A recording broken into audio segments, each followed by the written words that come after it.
All right, welcome and thank you everybody for tuning in. I'm your host, Mr. Greenheart, and this is the Ant Green Show. This is a sports channel episode of the show where we like to get a little bit into some of the sports and things that are going on around the league. We'll also get into more specifics as time goes on, but today's episode is really to let people know about who we are and what we'll be discussing with you on a basis of whenever we're able to come through and get something going. So again, my name is Mr. Greenheart, and I've been, playing sports pretty much my whole life.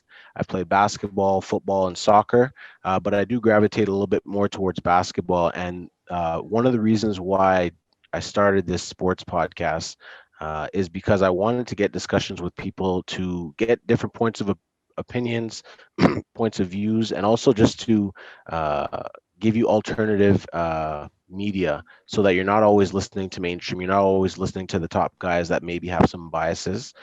So that was my thing. And what better way to do that with some friends of mine that I've known for as long as I could remember. And so we're going to go around now and whoever would like to step in could just step in, just introduce yourself, just say your name, kind of why you joined and a little bit about yourself.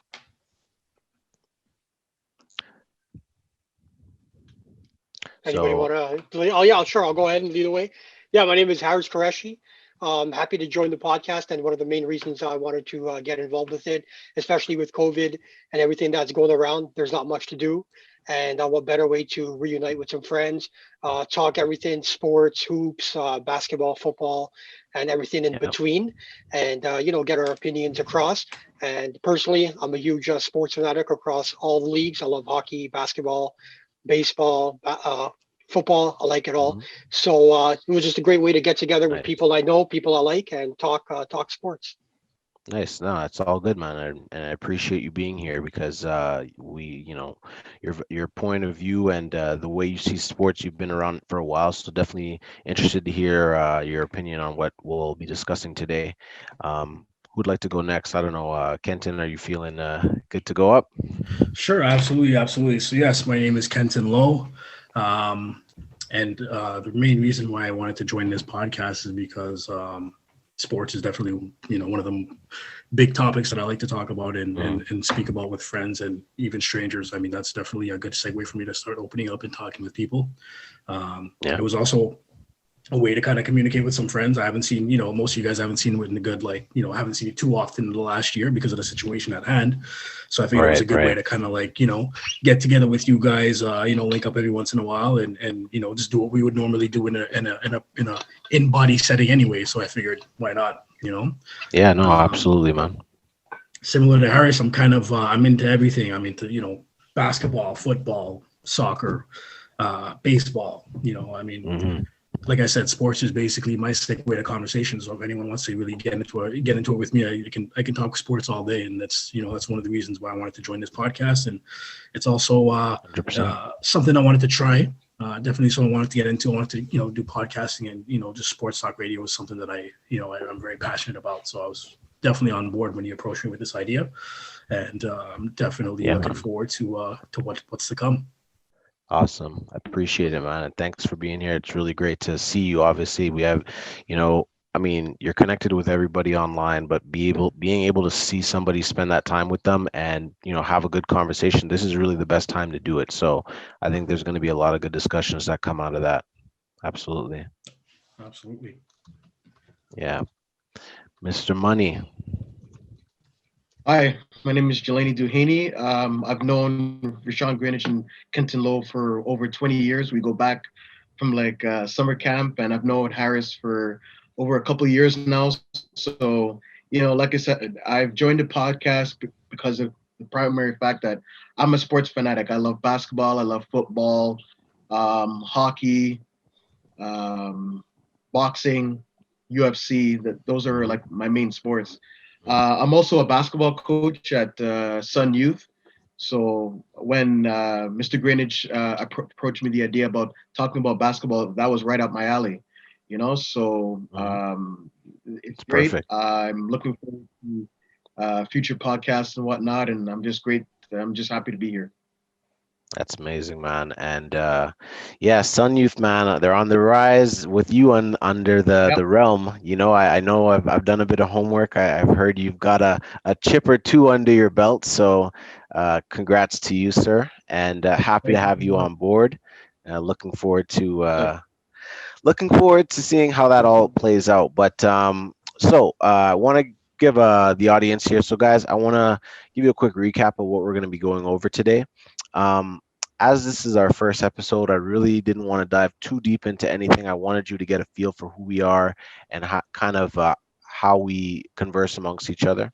So, I want to be able to discuss today some of the topics that are happening around the league. So, some trending subjects, things that people are very popular. You're seeing it in a lot of discussion boards. You're hearing it on social media. Even some analysts are taking in on it. We're going to be going into some of those topics today, and as well as we're going to be looking at key matchups coming. We don't want to jump too far ahead into the NBA calendar. I know it's a shortened season now, so we're going to be taking it day by day, month by month. So this month this show, sorry, we're going to be covering the month of February, some of the big key matchups coming up and how that'll shape out in the league to see which teams are really making it a point to say that they're out for a title, regardless of the circumstances. And then obviously we're going to go into some early predictions for awards. So people that have really been standing out, possible candidates for your MVP, most improved player, rookie of the year, so on and so forth. And then just to close off, we're going to have just an open debate to say, out of those key matchups, who people would predict as winning those games. And, we'll see how that all plays out.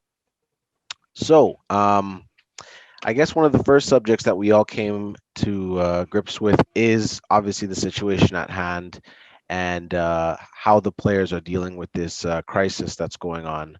Um, I just want to put this here to say, like, obviously the NBA bubble last year was great, but having fans there's no substitute for that. Like you could impose sound, you could, kind of make it that environment with like graphics and video, but the NBA bubble last season, I'm happy that sports went on, but the feel just wasn't there.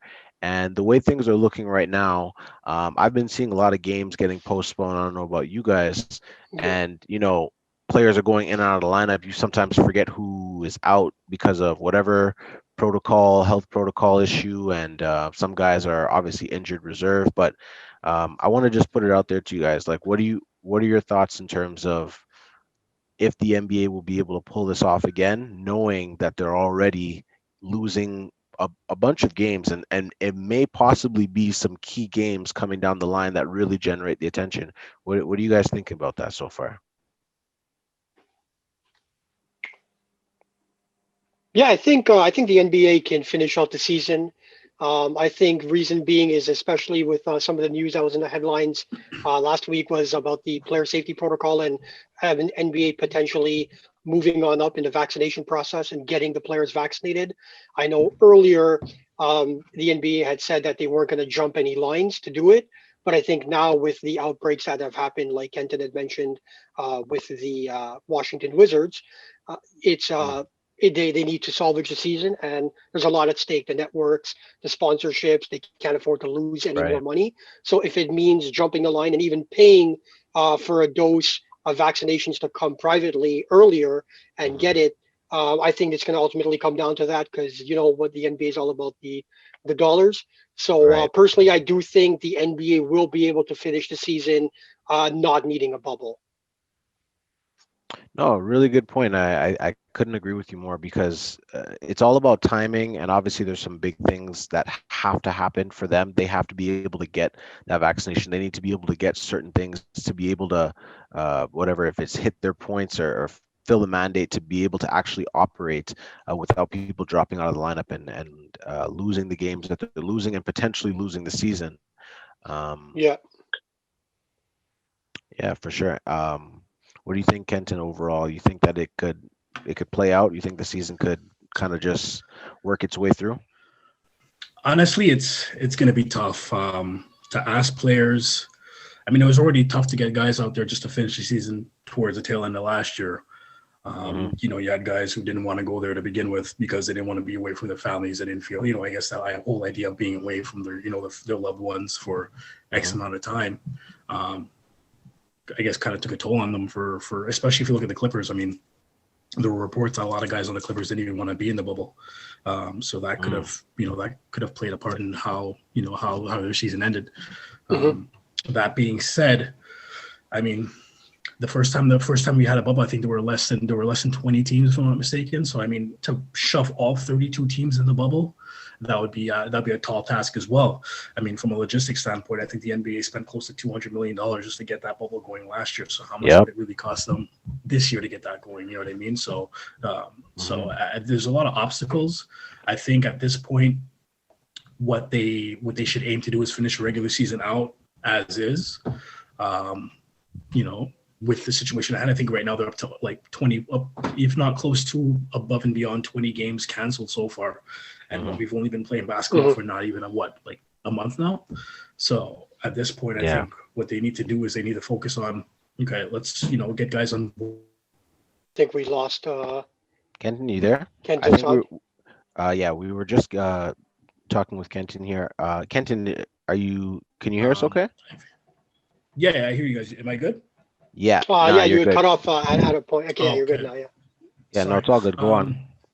So yeah, as I was saying, I mean, you're asking millionaires basically to abide by a certain set of rules. So I guess, that's kind of a tall task to ask of them as well. So are you leaning towards? The idea should be is to. Yes. Are you leading? So are you I leaning think- towards I that think- it will finish in the bubble, or they won't need a bubble? I think at one point it'll have to come to a Playoffs level, or especially something. towards the tail end of the season. I think that's basically what I was going to get to is basically what they should aim to do or hope to do is finish out the regular season as is, and then move the playoffs into a bubble at that point, because you can't afford to have playoff games being rescheduled because teams are, getting cases of COVID. And at that point as well, you're going to be pretty much cutting down what the bubble teams and what have. So I mean, it'll be a lot easier to accommodate for that amount of teams and to get the playoffs rolling and not have any delays.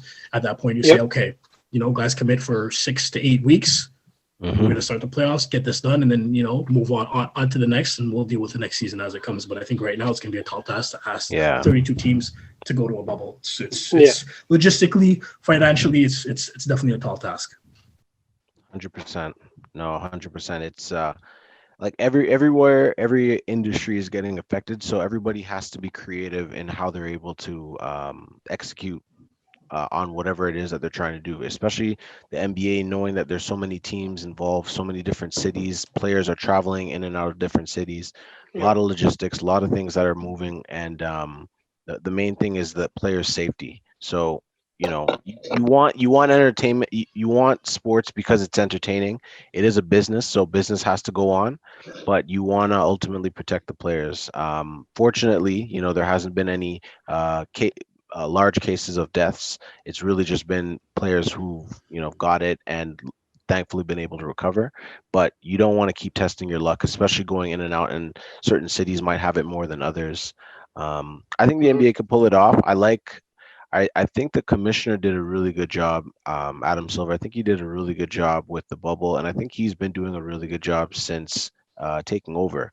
Amongst other commissioners in other sporting leagues, they did a good job. And I mean, the NFL didn't get affected as much, but the NBA, they got affected right during prime time. Well, I guess the peak of the season, and then it kind of fizzled away. Jelanie, I just wanted to run this by you. Like, what do you think in terms of for especially like the play-in tournaments and stuff that's going to kind of come sooner than we expect? What do you think in terms of the NBA doing still like a bubble situation, or you think that things will just kind of run off the rail? What are your thoughts? No, I like that. Just to touch base on what Kenton was saying, I agree with the whole bubble situation. I think that they should go into another bubble because, like I said, like you said, like millions of dollars being lost already just for the fact that they don't have fans inside the arenas and whatnot. So I think it's like best just to finish the season and go into a bubble. Yeah. No, that's all good, man. And it's going to play out one way or another where the NBA is going to have enough to get it done. It's just at what expense. And Hmm. if there's so many things that are going on all at once, would it be worth it for them? I think they could do it. They did a good job of it last year, and people were still satisfied, I think, for the most part, with how the playoffs played out. Yeah, There were still cases here and there, but ultimately they got to the finals. They were able to crown a champion. And this season, they're going to try to do the same thing. So we'll wait to see, I guess, how that plays out because there's so much uncertainty. Really, all of our opinions, they're as good as they are. Something tomorrow could change, so we just have to wait and see really what's going on. But to get into some of the good stuff with regards to the hot news, that's kind of been the overarching news. But the hot news right now is the new big three in town, and yeah, they look like they're ready to take over the East, and it hasn't been that long since they've been together. And mind you, there's also been some issues with Mr. Irving. You wonder really, Yeah. did that team give up too much, or is that team built now to just have maybe a few more complement pieces, at least particularly in the East? So I'm going to leave it kind of as an open floor here. Um, they have a new big three. They seem right now that they could actually get Yeah. along and play together. But how do they fare in the Eastern Conference this year? What do you guys think about that? Yeah, I think it was a good move for the Nets. Obviously, Durant and Irving, I don't think they solely can get it done in the East alone. But the thing is, when you add a guy like James Harden, one of the best players in the NBA, the problem is that um, there's too much like what do you call it there?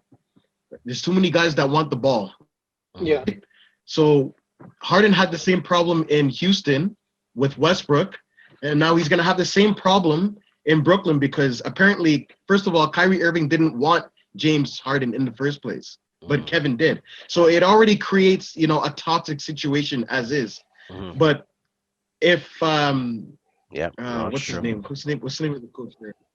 Steve Steve Nash. Nash. If Steve he's able to get Nash. these guys, if he's able to get these guys on board or not, Brooklyn's going to be a force to be reckoned with for years to come in the East. Yeah, Absolutely, yeah, new powerhouse could be formed if everything. It's really they rolled the dice on this one, but I mean, like you said, James Harden, the type of player he is, the impact he could have, if they could work their differences out, I see really good things coming from that. What do you think, Harris? You think it's well, ready to go y- finals, y- or they're y- gonna? listen, here's the problem I got with it. Last year, Westbrook went to Houston, and there was all the hype. Harden and Westbrook, it's going to be Mhm. lit. They were hyping it up, and what happened? It lasted 82 games. They got bounced in the playoffs by the Lakers, and Mhm. it fell apart. So I think the same hype is being created here in Brooklyn. I just don't see Harden and Durant working together. I know they're friends. Don't get me wrong, and maybe they've Mhm. matured and they've come to understand how to play together. But Mhm. I think it's not going to work. I think come playoff time, there's going to be the ball's going to stick, and in playoff time, it's a whole new different game. Yeah. Ball's going to get stuck. It's not going to move. Things are going to fizzle out. And honestly, I don't know if they're going to be. It's a walkthrough to the East. You got Giannis and Chris Middleton to deal with in the East. The Mhm. Heat can maybe do some damage. The Celtics. So I'm not convinced yet that it's going to be smooth sailing and Mhm. it's going to be just straight to the finals. That's how I definitely have it pounded out. I'm not all in yet. I'm Mhm. still I still feel it's a little edgy. Yeah, no, that's a good point, man. They're not gonna just walk through the East because of Yeah, the names on the back of their jersey, that's right. 100%. because it does come down to chemistry. Maybe if you're playing a video game, you could pull it off, and it's like that's really unrealistic because you But could just yeah, make anything happen. But in the real world, with how these guys play together and how other teams could say, okay, well, this is what they're doing. They're all ball dominant players. How many players are actually going to have the ball in their hand when they want to have it? Is that going to create friction? And for other yeah, teams that have built their chemistry already, to that have that culture, they're not going to be able to walk through certain places just like that. But yeah. mind you, these guys are probably, top tier players. They're all Of stars in course. their own regards. So And they're much more mature now, for sure. At this stage of their career, I think Harden finally wants to win, so that could help, maybe cater his game and say, okay, let me take a back seat and let Kyrie and KD run the show. Yeah. But again, it's we'll have to see. That's the great point of the season. Yeah. The problem with I feel bad for Kevin Durant. Think about it. In OKC, he had the problem with Westbrook. He went to the Warriors. He had a problem with Draymond Green. Now he goes to the Nets, and now he has a problem with Irving and Harden. The guy he just can't catch a break. You know what I'm saying? So it's like, Yeah, man. But KD's been in some good situations, mind you. Yeah. Like, yeah, every team he's been on have been pretty much a title contending team. It's just that Yeah. he's had to deal with a few players, which I think all great athletes at one point or another are either going to be drafted to a team or traded to a team where you may not be the number one guy, or you might not be the guy that has the ball that much in your hand. I think you're right when you're saying that it is bad for him because he can't catch a break. Every situation he's in now, he has to kind of deal with like the off court drama and like Yeah. just that person, how they're gonna work together. But I mean, he's a champion. Regardless, he got his, and he knows how to win. So from what I've been hearing, he's really going to be the person who guides the team. Yeah. I think the coaching staff, I think the team is bought in on him being kind of the go-to guy, but we're going to wait to see because recently they played against the Cavs, and I know that game was really nobody would have predicted that kind of finish, but it still got to show you like when the Nets are tested, how they what happens, who are they going to go to, and like how those players feel afterwards. They didn't get the job done, but I don't know. Kenton, did you see the game, the Cavs game, the Cavs Nets, or the highlights or anything? I watched the highlights, and that game was actually going to a bit of one of my segment or my take on this whole Brooklyn mashup that we got going on here. To be honest with you, they just don't have that. They don't have any defense, man. I mean, their interior defense is pretty much gutted. When they got rid of Jared Allen, who I believe was their best defender prior to the trade, I felt like, you know what I mean? When they lost him, I felt like I had an issue with that because one, you've lost a lot of size. You gave one big, you didn't get one back. So basically, now you're relying on what's left of DeAndre Jordan to pick up that defensive slack, and I don't think he's that type of guy that's going to be giving you 25 plus minutes a night. Playing dominant on both ends. Yeah. And we know Harden. We know about Harden in defense. That's enough said. Exactly. There you go. And I just sometimes that's what it comes down to. Certain players, it's not always there, right? I mean, it's funny enough. He's not known for his defense, but I mean, last year if I'm not mistaken, he was top 5 in steals. So I mean, maybe his defensive effort is not there all the time, but I mean, I guess he's just a great opportunist. You know what I mean? He can do it if he wants to. Yeah. Step into a passing lane, I guess. But yeah, I just feel like the team. You look on paper, I mean, you got Kevin Durant. I mean, shout out to Kevin Durant coming back from an Achilles tear and averaging 31 points a game. For real. For real. It's true. As I was saying, I mean, defensively, I mean, they're a liability. I mean, when you get lit up by 120 plus points by the Cleveland Cavaliers, I mean, you really got to look at the mirror and wonder, like, what kind of defense are we playing as a team? And that being said, I mean, on the offensive end, I mean, KD he can take 15 shots a night and average 30 points a game. So, I mean, that's not really an issue for him. But I'm thinking more in terms of, Kyrie and James Harden, how these guys are going to mesh. These are both guys who like to have the ball in their hands to be able to do what they do, at an effective rate. So, that being said, on paper, I mean, they look good. As far as teams that I feel like can give them an issue, definitely Philadelphia, because they have an interior. They have an interior force in Joel Embiid. They're built on the inside. Yeah. Exactly. Brooklyn has no answer for Joel Embiid right now. Even teams like Milwaukee, Milwaukee has depth. Yeah. No, you're right. Exactly. They have depth and they have size, two things that Brooklyn right now doesn't have. So I mean, it should be interesting to see how it plays out. I definitely feel like they're built to outscore teams, which is pretty much right up D'Antoni's system. Well, Steve Nash, Mike D'Antoni, the apple doesn't fall too far from the tree. These guys are pretty much. I mean, they're going to try to run up the score. Yeah, they're definitely going to be. But touching on Kenton's point, they're built to run up the score, which we know, but that doesn't work come playoff time. I mean, look at the years in the Phoenix Suns. The San Antonio Spurs just clamped them down, and ultimately defense wins championships.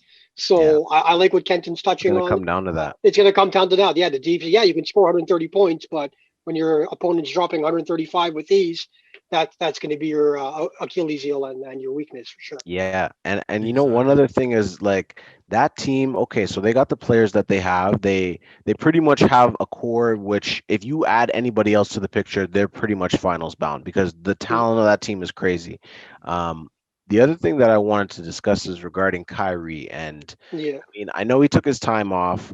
The manner in how he came back, I guess it's left for people to judge to say whether he cares enough, whether he just feels like it's nonchalant, like, hey, I got to do my thing, whatever.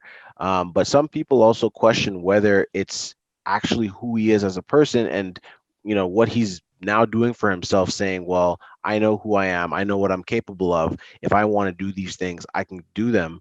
And people have to kind of deal with it because I know what I bring to the table. So, what do you guys think about him as a teammate? And also for the culture and what you're trying to build, because you want to have someone who leads by example, and mind you, he's probably one of the leaders, but you definitely want someone who's showing up, who's communicating well, and who's there for the team. um, he's had a few situations in the past, but for the most part we really don't know what's going on because he's only giving limited information. What are you guys' thoughts on Kyrie? What do you think about? I'd love to Well, hear from Jelanie first because I know he screwed over his Celtics, so I'd love Mm, to get your insight. all right. you So could my just. thing is that Mhm. everything fell off the wagon for Kyrie when LeBron came back in 2014.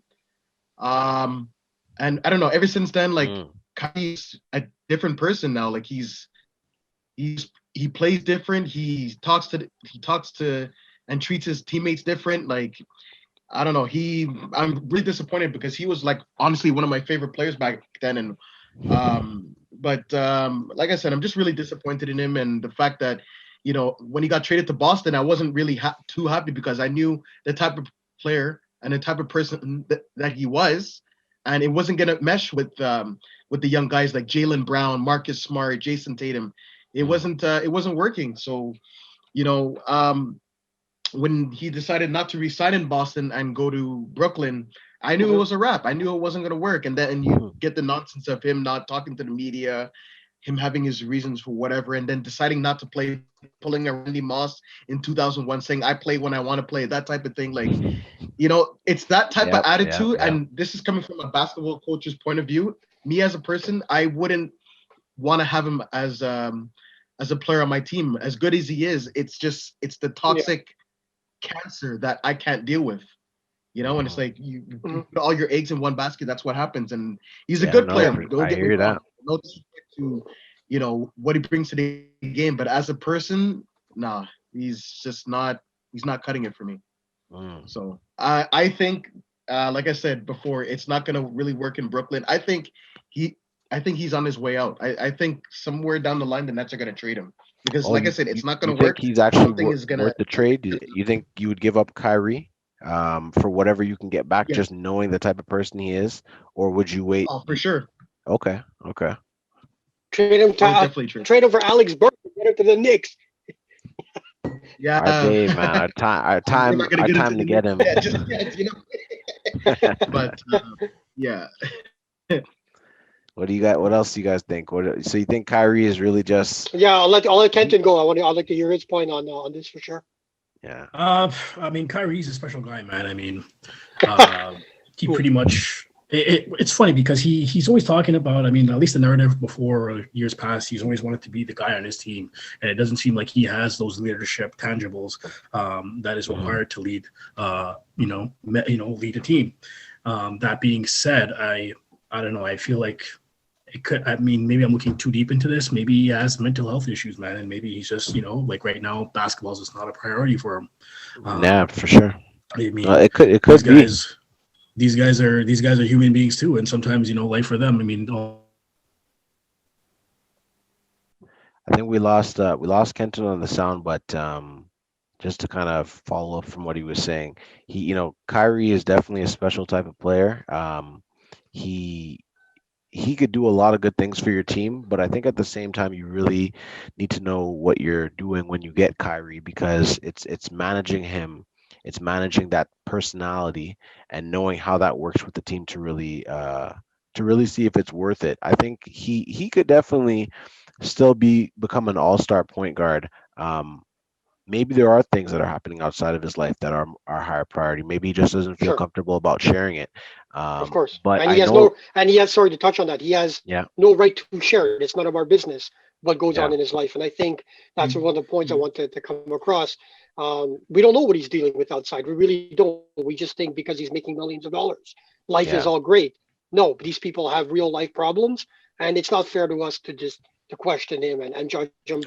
But unfortunately, the mm. role that he and the public figure that he represents, people are just quick to attack him, but we're not thinking about what really is the realm of his situation. Yeah, yeah, but You guys hear see me? the thing. Sorry, the yeah. thing, Harris, is that You're like good, I Kenton. understand your. Okay, cool. Oh, sorry, Harris. I get your Yeah, point of view, but the thing is that as an athlete, okay, yeah, and this is in general in all sports, Mhm. not just NBA. The whole thing about sitting out games is that you guys have to honor your contract. You get paid to play the game. You can't be just Mhm. sitting out games like that. It doesn't make any sense to me. For me personally, it wouldn't make Mhm. any sense to me. It's not fair to the team. It's not fair to the organization. You It know, is a so job. I You're right. find that You're there's right in that yeah. it is a job. You definitely sign mm, on, and you have to fulfill your end of the contract because, especially knowing the salary that you're getting and some of the opportunities that you have. Uh, But can I interrupt and ask you both of you something though? If Kyrie Irving had said to Nets ownership, "I need 2 weeks off. I won't be here," do you guys still have a problem with that, or is that okay? I think it's the but what's the manner. reason? Well, I'm having personal family problems. I need 2 weeks off. I'm going to miss 10 games. Would you have a problem with that? No, Okay. I Okay. And think you, no. I Rashawn? Like, what about you? I understand that though. Yeah, no, I Yeah, agree. But I when think it's the you flat out manner. say I It's the manner refuse and to how you play, do it. that's a problem. for sure. I For want sure. to. He When kind you of, just flat out say I refuse to play, giving no reason whatsoever, I refuse to play. yeah, That becomes a that's problem. That's for sure. that's That, no, I agree. You're right. See, You're 100% right. I have now. This is something that I just kind of thought about, and maybe I'm way off on this, but it's kind of an idea that I think is definitely potential there. There's something there when I thought of this. So I'm saying to myself, okay, think about it this way. Let's say these guys got together, James Harden, KD, and Kyrie Irving. So we knew James Harden wanted out of Houston from the beginning of the season. We also knew that Brooklyn was a Yeah. destination for him from the get-go as well. Right, right.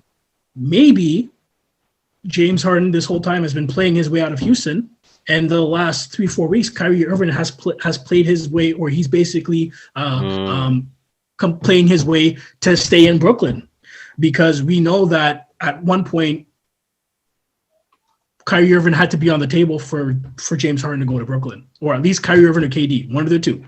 That was one of the things that that Houston was right. demanding. So who knows? Maybe these guys talk. I mean, these guys are friends too. Who's to say these guys don't get into a WhatsApp group themselves and say, hey, let's play around. Who knows? Maybe the Nets could be in on it too. Kyrie Yeah, Irving you don't act up know for until three it's weeks. actually done. Yeah, Well, that's it. Kyrie Irving, maybe they sat down with Kyrie and KD and said, you know what, Kyrie, act up for 3 weeks so that teams don't want you in a trade, or you know what I mean. That Houston doesn't want to even look at you because they're not sure what they're going to get once they get you. You know what Yeah. I mean? it's a No, it's a business. possibility. It's a business. You're right. Those type of things can go on, and I think overall with Kyrie, you just have to wait and see how it plays out. Sorry, I'm not. yeah, and I mean, these guys are friends too. It really wouldn't surprise me if something like that, transpired. I'm not saying that it did, but hey, it wouldn't surprise me. I'm just putting it out there. Yeah. Well, Yeah, I would like to add something else. Basically, jump on in. what Kenton was saying about James Harden. The thing is that I find Harden is also a toxic player. I mean, Mm, think about how he showed up to training camp in Houston. Like he looked like Homer Simpson, pretty much. And then like he's there getting into altercations with teammates, throwing balls at practices, and then you flat out tell the media, "Oh, we're not good enough to compete." And then he gets his wish and mm, gets traded to Brooklyn. You understand what I mean? Like I find that yeah. in today's, sorry, I know this is off topic, but I find that in today's NBA, there's players have too much control in what's going on. like in terms of who the team hires as a coach, as a GM. I find like in sports, Mhm. like everything it's lost its way. It's not the same, and I think that the Yeah, you're leagues I you're think you're that's a right. good change topic that we certain can things and further how talk players. about in our show. Yeah, Yeah, Yeah. no, you're right. You're I'm right just though. saying. Like Yeah, bring. athletes, and especially NBA players as a whole. But So yeah, Rahshawn, I think further down the road on another episode, it would be a good topic to talk about that. yeah, that's a Yeah, great thing to talk about because you get to actually see sports from the inside out as opposed from outside in. What we're seeing is really the entertainment side of things. We're seeing that, now this player is on this team, now this is the new storyline. Especially the younger generations, as much as we are still part of that younger generation, more like some of the up and coming kids that are aspiring to be athletes themselves, and they're seeing all of this stuff happen. That also kind of gives them the impression that, well, hey, maybe I can get away with that. Maybe if I'm just talented enough to put up numbers and get my team to win, I could act out any way I want. So I think, just to kind of conclude for the Kyrie situation, and definitely we can touch on that in further episodes, um, kind of how the game has changed now. Certain sports do have different dynamics, but definitely athletes now, if they decide that they want to do something, the impact and the value that that player brings, it could really leave a void for your team. Luckily for Houston and James Harden, they were able to kind of put something together and grab Oladipo, and they still have a couple guys there that could at least keep the team somewhat afloat. But But the Rockets are set though. I think they absolutely robbed Brooklyn in that trade, and usually that's what happens, right? When these yeah, stars want you, out, you got to give it's you got to give a lot got to get you got to something. give up. That's right. I mean, you remember being a Knicks fan, what the Knicks gave up for Carmelo in 2011. They gave away literally 60% of the team to get one Horrible. guy. It Horrible, was yeah. horrible. But that's what happens when these stars force their way out. So I think Houston is set. They're gonna be isn't that competitive, usually the case in New and York especially with anyway? those draft picks they secured. Look what Oklahoma did. Oklahoma's been steady, Yeah. even Yeah, draft picks secured, over the last couple of years. yeah. No, No, for sure. definitely. I mean, They definitely have draft picks galore. Yeah, Houston really turned it around because I mean, to cater You to still James with me, Harden's wants and Rashawn? demands, they pretty much. Yeah, You yeah, guys can hear me? yeah. I can Yeah, hear you're you. Yeah, good. you can hear you. Okay, perfect. Yeah, no, I was just saying. I mean, good on Houston's GM for pretty much getting whatever he could because I mean, catering to James Harden's demands, they pretty much gave away to get Chris Paul. They gave away draft picks to get Russell Westbrook. They gave away draft picks, and then Yeah, James Harden wants to get traded. So basically, we gutted up we mortgaged our future to cater to what the players you wanted, and then you're just going to be up and out. So I mean, Yeah, good job to their yeah, GM and their management for for trying to get as much getting as they could. something. Yeah, for sure, definitely getting absolutely. something. And I think really right now in the NBA, teams just want to win now. So, Yeah, I mean, good on yeah, Brooklyn for pulling it off. Better for Houston for building for the future because they know they don't have all the assets right now to run for a title. Maybe they felt like they could have competed and see how far they went. But I guess the next thing really is regarding the current NBA champions, the Los Angeles Lakers.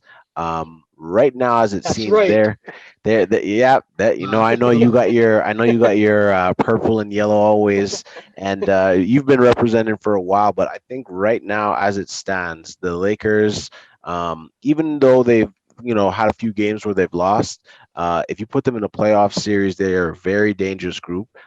They grabbed the right pieces that they needed to fill places that were somewhat lacking last year. Even though they ended up winning, they only got even better.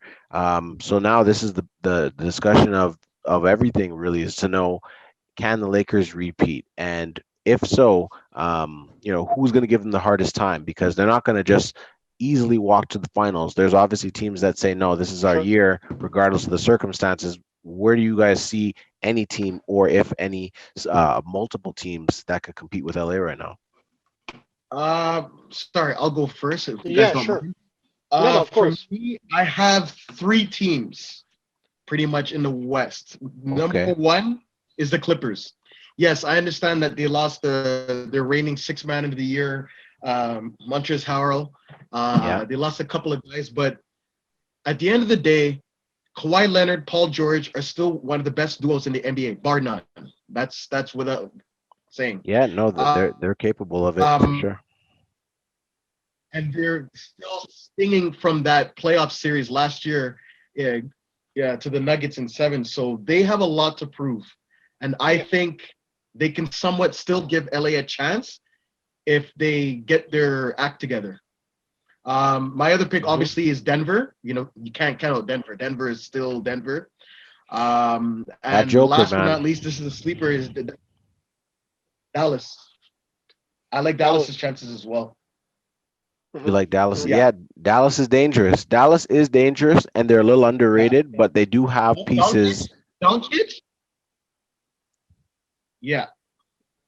No, absolutely. I like those picks. I like those picks, and I think that those teams have pieces that matchup wise could at least give the Lakers some problems because you have to be able to match up to at least their core, being LeBron, AD. I think especially with Dallas, Luca, and KP, maybe they might not guard per all game, but that tandem, you really need a tandem that works inside out like them and have that height, have that shooting capability. But there's a lot of good teams this year. Teams every year upgrade. What do you guys think? What are some other threats, or do Harris? I know you're pretty much thinking the glory road is on its way. yeah. But realistically, how would you beat the Lakers? What teams do you think would figure to get it together and beat them? Listen, this might come off very shocking because I know I'm a diehard Laker fan, but saying this, I don't think the Lakers can repeat. And the reason I say that, yes, they got better, but I feel that last year LeBron played with such a chip on his shoulder to prove to everybody Right, that he needed that ring. right. That I'm not saying the motivation is gone, but he invested so much last year Mhm. that they're also playing with Kobe with those heavy hearts. Yeah, So that was now, big. yeah, so that was big. So I feel like that channeled into their run. So this year, yeah, sure, I have them. I would love to see them coming out of the West, but I think it's just it might not go that way. And I think the Clippers have retooled in terms of Mhm. their mental focus. With Ty Lue now running the show, I think they got a fresh start. Paul George obviously got criticized like crazy last year, so he's been playing at a great level this year. Playoff And I, P. yeah, and I'll be honest, I think with the Clippers and Lakers do meet in the playoffs, as much as I love LeBron and you never count them out, I think the Clippers will give them a much harder test this year, and Mm. it'll be tough. I don't see anybody else, to be honest, competing with them. I don't think the Mavericks or Denver, like Jelani touched apart. For me personally, I don't think that can really cause some damage. I just have the Clippers that I'm worried about. If the Clippers get out in the first round, hey, the Lakers is cruising to the finals again. But I think as long as the Clippers are there, the Lakers are going to be in for some challenges. Yeah, that's Yeah, especially the fact that, like, I find Kawhi Leonard's one of the few in the NBA that can guard LeBron James. So Yeah, yeah, that's no, also for sure. why I give him a chance as well.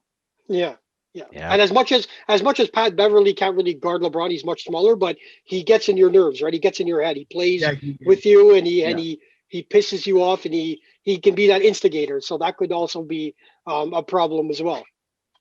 Yeah, defensively, it always will and always has been started on the defensive end. And if the Clippers find Yeah, a way defensively to contain, you're not going to be able to stop LeBron, AD, and their supporting cast. Maybe you might be able no, to, the supporting cast, you might be able to limit them, but you may be able to contain LeBron and AD, and you have some pieces to do that, and you have the defensive schemes, the players to also do that as well. With, sure. like you mentioned, Patrick Beverly and Kawhi Leonard, because if it comes down to it, you're going to have to find somebody to guard LeBron. You're not going to be able to play certain type of zones, or you're not going to be able to get away with having somebody, subpar. So Kawhi is really the Yeah, best guy. What for are your sure. thoughts on this, though, Kenton? What do you think about Lakers repeat, or the Clippers really? They're the ones right now to take out the Lakers. Honestly, right now in the East, I'm not too comfortable with any team in the East right now. Kind of, I mean, to piggyback off what everyone else has been saying, I feel like the Clippers are the biggest threat right now because Paul George looks like Paul George of 2 years ago when he Hmm. was a top 3 candidate for the MVP in the league. He's been Yeah, balling out.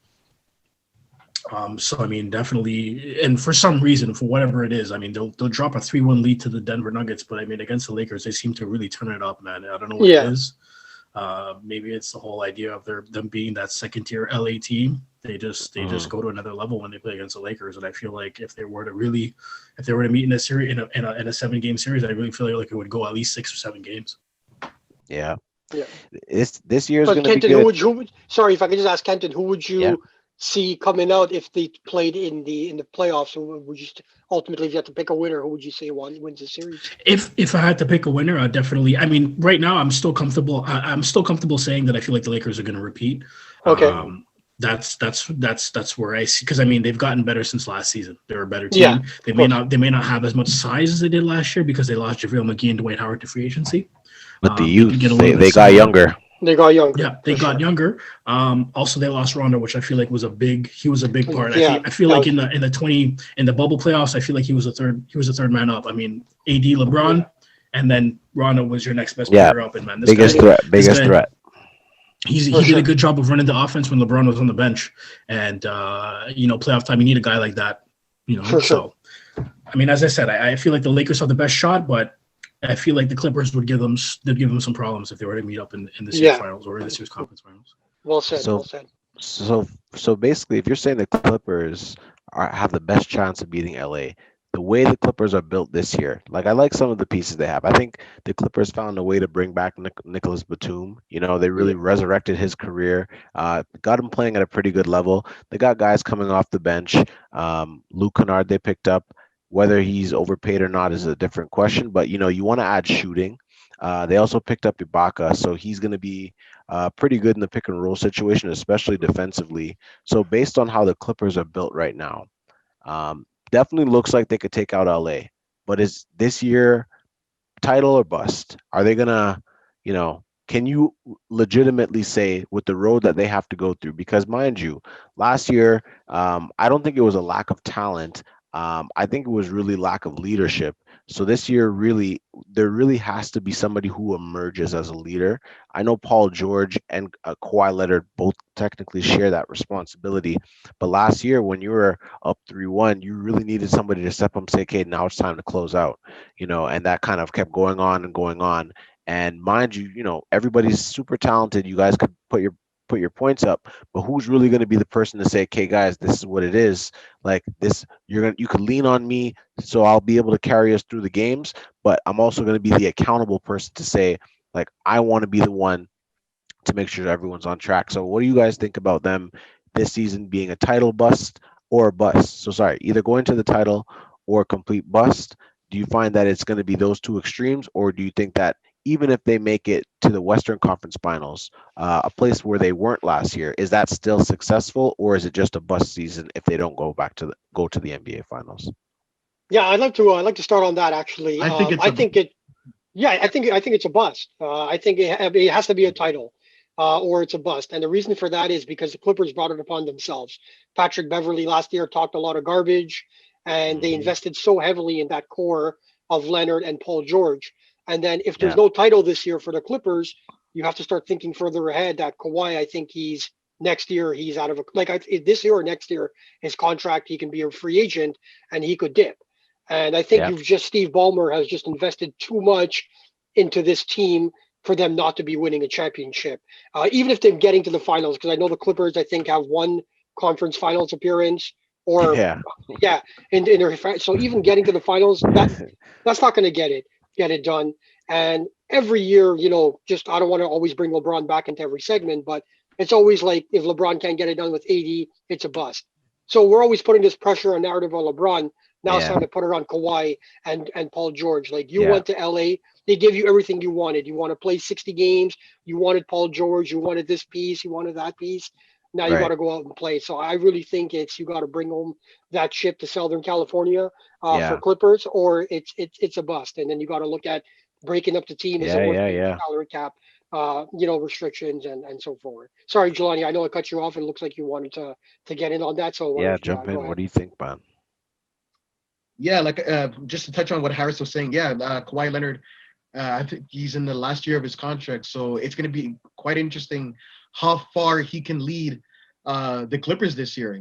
So at the end of the day, like last year, they should have been meeting the Lakers in the Western Conference Yeah, Tell me yeah, about it. But you see, Everybody was the hoping fact that for. they really, yeah. I think they took the Nuggets for granted. They took the Nuggets for granted. Mhm. And there was a lot of like like you were saying before, Rashawn, about lack of leadership and whatnot. It was a complete disappointment last season, but last season's last season. But this year, I think that it's title or bust because if they don't advance further than they were last year, I think Kawhi's gonna leave. Yeah. As much as LA is his hometown, he always wanted Wow. to play in his hometown. I think it's gonna be his last year. It'll be quite. That's another interesting storyline. What happens? So Yeah, Yeah. Kawhi's storyline is definitely a big thing, and yeah, it sucks when you in your head everything works out, everything plays out the way you want it. You get the people you want, and you're playing against a team that you're favored to win. But when it doesn't get done, you start to see, well, is this really going to work out? Do you feel like those players are really invested in the future, or are they really just trying to get something for the time being? I'd like to hear, Kenton, your point of view on this because I know you're adamant about saying that the Clippers have what it takes to beat LA, but even if they don't win the finals, would you still consider them a bust, or making it to the finals would be sufficient? To be honest, I mean, if the Lakers don't win the championship, to me, it's not a bust because they've already showed us they're not, what I mean? They've already showed us that they're not a championship caliber team. I Mm, mean, last year they were up 3-1 in a series against a team that was far inferior to them. hmm They lost a 3-1 series to Denver Nuggets. Um, Yeah. they didn't even make it to the Western Conference Finals that we thought where we had imagined or we already penciled them in for. So at this point, I mean, if they lose this year, I mean, what else? What new have they shown us? I mean, Yeah, they haven't showed us anything new. I mean, if you guys get to the finals, good. I mean, but I think at this point, it's you need to get to the finals, but it's not a bust if you don't. You need to get there because you've mortgaged off your future to get all these pieces around Kawhi Leonard, But and you but have no Kenton, draft don't picks for you? the next. Yeah. So So say I was asking you, Kenton. Yeah. They've invested that much to. They should be getting to the finals. So if they don't, I mean, is what do you think about that? Well, to be honest with you, I feel like um, last year was more of a championship or bust year. Last year mm-hmm. was the year Okay, that everybody penciled them into the NBA finals and said, "Hey, we're going to crown these guys champions before we even got there." You know what I mean? So last year, it's to me, true. was I a remember bust. those I feel talks. like Mm. I feel like this year, if they don't make it to the finals, I mean, at this point, it's like they're not surprising anybody. I mean, this is Yeah. nothing new. Yeah. Yeah. We know that they lack leadership on that team. We know that they lack, I guess, that clutch gene. They don't have anybody to when they're down. Certainly, we saw it 3 times last year in the against the Denver Nuggets. They were up in all three of those closing games. They were up in all three of Yeah. those games, and they ended up losing them. Yeah, So clearly, Yeah. they don't Of have course. that leader. They don't have that person who they can give the ball to and say, "Hey, you know what? We need points. Let me give this guy the ball, and he'll take us there." They just don't have, you know what I mean? Kawhi Yeah. Leonard, he's known for hitting that one shot against the Philadelphia 76ers that helps send them to the Eastern Conference Final. But at the same time, I mean, outside of that, has Kawhi Leonard ever been that guy, that clutch player, that Jordan on anybody's team? We haven't seen that from him. You know what I mean? Same Yeah. thing with Paul George. And He calls Rashawn, I know himself. you're asking. I know you're asking the questions. What do you? Because I like what Kenton's saying about Kawhi hasn't shown that Jordan esque. What do you think mm. about that? I want to hear your point on that. You know, it was a bittersweet thing Y- when Kawhi left Toronto because Yeah. you actually got to see glimpses of that clutchness. But you want to look at somebody's entire career and you want to look at also where they are today to say, really, have they shown that enough to be considered at that level? I think Kawhi Leonard is a star. No matter Of what course. anybody says, both ends of the floor, he's For probably sure. going to be the best person that you could have on the team. Whether he's shown the clutch abilities that we want him to show has left to be seen. He still has a good amount of his career left. I think that he could still prove himself, but from what I've seen so far, giving him the ball last second, I would still be a little bit iffy. I don't know if he has the killer instinct in him. I know he has the ability of doing it, but can he actually get the job done? Can he actually carry the team when things are going bad? Can he actually kind of step out of his comfort zone and be a leader to the team that might need him to be more than what he is? I Hmm. think that's the biggest thing. But I definitely think he has the potential of being at a clutch level where no matter where he goes, um, no matter what team he's playing against, you know that he has the potential of doing, like Kenton was saying, one of those shots that is so memorable to everybody that now in Yeah. everybody's mind they're thinking, well, he's such a clutch player, but over his entire career, he's had the help, especially in San Antonio, to take off a lot of that pressure Yeah. for him and Yeah. really just kind of play a good game. And if he plays above his game, then yeah. So to Yeah. answer your question, I think he has the potential. Has he shown it enough? I don't think so. I think there's Okay. still a lot to be left to be seen with Kawhi. But Yeah. this season, he could prove that. It's we don't really get an inside scoop of his complete connection to the game because sometimes how he expresses himself is what it is. So Yeah. it's how he's bought into the system, how he's taking this personal or not, whether he says that, you know what, this is the year where I could prove it to people that it wasn't just that one shot in Toronto. It wasn't just me being in Popovich's system in San Antonio and benefiting from other all-star actual Hall of Fame players on my roster. Now I could actually prove this. I'm going to a city that I want to be in. I have Yeah. the teammates pretty much that I want to have. I brought Paul George in. I got Pat Yeah. Bev to take care of some defensive work. I got guys like Zubox. I got Batum. Ibaka came and Yeah. jumped ship. And hey fun guy, I'm here now. Now he got his Ibaka. I think he has what he needs to win a chip. So now he has to Yeah. prove himself. He has to prove For sure. himself. I agree. And I I think agree. kind of to piggyback of what you had said, Rahshawn, is that he's never been in a situation where he had to really lead a team. If you look at it from the start of his career, he played with San Antonio, surrounded by three Hall of Famers, Tim Duncan, Ginobili, and Tony Parker. Yeah. He then goes to Toronto, where he's surrounded by guys like Kyle Lowry, Fred VanVleet, Pascal Siakam, who've already been in that system, and a great coach like Nick Nurse. Right. So There's he's a never plug had and to be in play. a situation Yeah. exactly. So he's never been in a situation where he's had to literally galvanize guys around him to actually take them to that next level. Yeah. Yeah. And not to throw LeBron into the conversation all the time. If you look at wherever he's gone, that's what he's done throughout his whole Yeah. career. So I mean, We can go on about LeBron because it's true that his impact is felt everywhere. Yeah. Other players, are they meeting up to that par? It's left to be seen, but he has a run. His potential is there. I definitely think this season will be a year that he could prove himself. The Clippers could also make themselves the team to be in LA, but right now the Lakers kind of have their number, and we'll wait to see how it plays out. Um, the next thing we're going to go Yeah. into here now, guys, and thanks everybody for tuning in again. This is the Ant Green Show Sports podcast. I have Harris, Jelanie, and Kenton, and myself, Rahshawn, aka Mr. Greenheart. So you've been following us. We've gone through some of the big topics going around the NBA regarding the NBA bubble. The new big three in the East, whether or not Kyrie Irving is going to be able to sustain his level of play and also help them rise to the level that they want to be at, and then whether the Lakers are going to be able to repeat, and if the title, it's a title or bust season for the LA Clippers.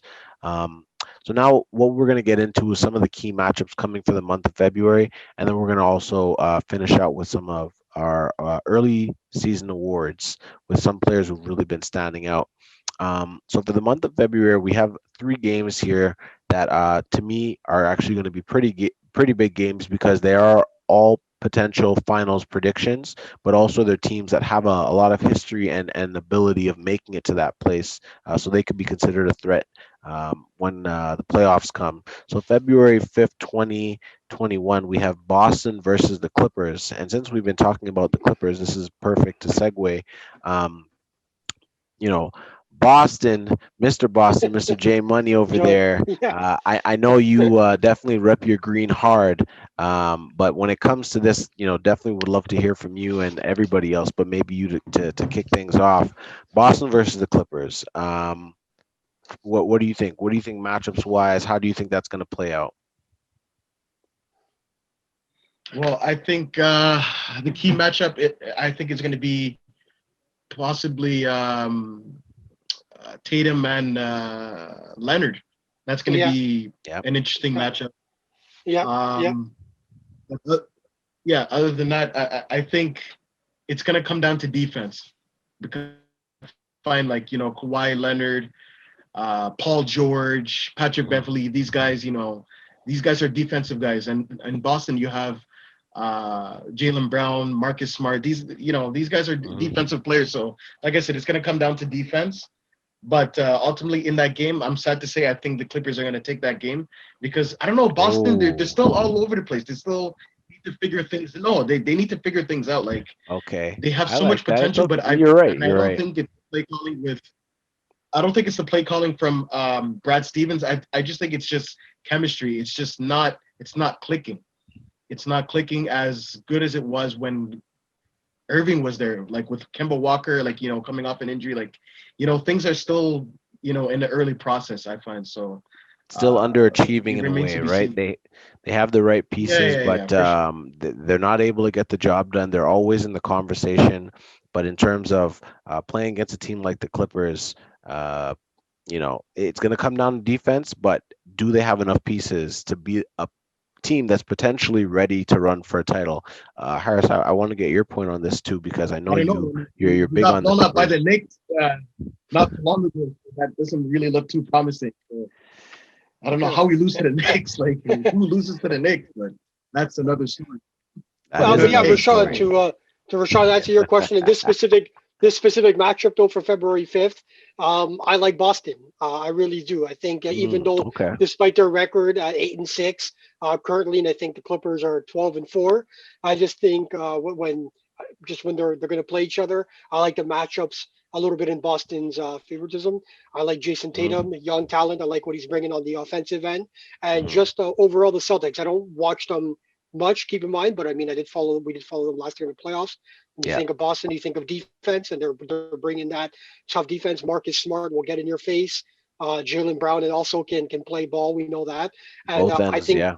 coaching wise, yeah, I think coaching standpoint, even though Ty Lue has the ring, of course, I like Brad Stevens, the ultimate, strategist, X's and O's. I think in this matchup Yeah. specifically, I like to Strategy is see always good. strategy. Yeah, and I think one thing to touch on the podcast that we should maybe do is, where I'm saying Celtics are going to win that matchup, and I think when we do our next episode, maybe just see who was right for shits and giggles, just a little bit of fun Yeah, to see yeah. if our predictions panned out. So I definitely think the Celtics can win that matchup on February 5th.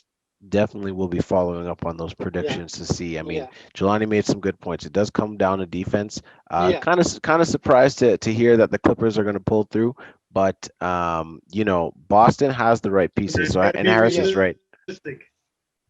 You have to be Yep, realistic. yep, But I think in that situation like Boston, you might be actually looking at them thinking that their underachievements are keeping them to even being able to beat better teams. I think they have the potential of beating any team in the league. They did upgrade this year by going out and grabbing Tristan Robinson. That's going to help them on the Yeah. offensive end with a few pick and roll situations to yep, clean up the dirty work, and also defensively to get some rebounds.